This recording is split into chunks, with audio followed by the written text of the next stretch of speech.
നിങ്ങൾ ചിന്തിച്ചിട്ടുണ്ടോ 2021 ശേഷം പഠിക്കാൻ പോയ പല കുട്ടികൾക്കും അവർ പഠിച്ച റെലവന്റ് ഫീൽഡിലോ അല്ലെങ്കിൽ ഒരു ഡീസന്റ് ആയിട്ടുള്ള പേയ്മെന്റ് കിട്ടുന്ന ഒരു ജോബിലോ എന്തുകൊണ്ടാണ് അവർക്ക് ലാൻഡ് ചെയ്യാൻ പറ്റാഞ്ഞത്?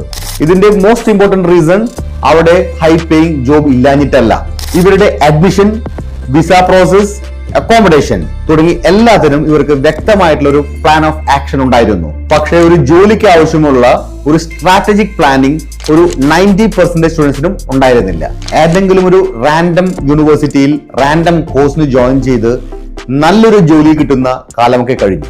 കുറച്ചുകൂടി സിംപ്ലിഫൈഡ് ആയിട്ട് പറയുകയാണെന്നുണ്ടെങ്കിൽ എങ്ങനെയാണ് കറക്റ്റ് ആയിട്ടുള്ള ഒരു കോഴ്സ് സെലക്ട് ചെയ്യേണ്ടതെന്ന് ഫോർബ്സ് വേൾഡ് ഇക്കണോമിക് ഫോറത്തിന്റെ സ്റ്റാറ്റിസ്റ്റിക്സ് പ്രകാരം 2030 ആവുമ്പോഴേക്കും 50% ജോബുകളും എഐയും റോബോട്ട്സും കൈയടക്കി കാണും.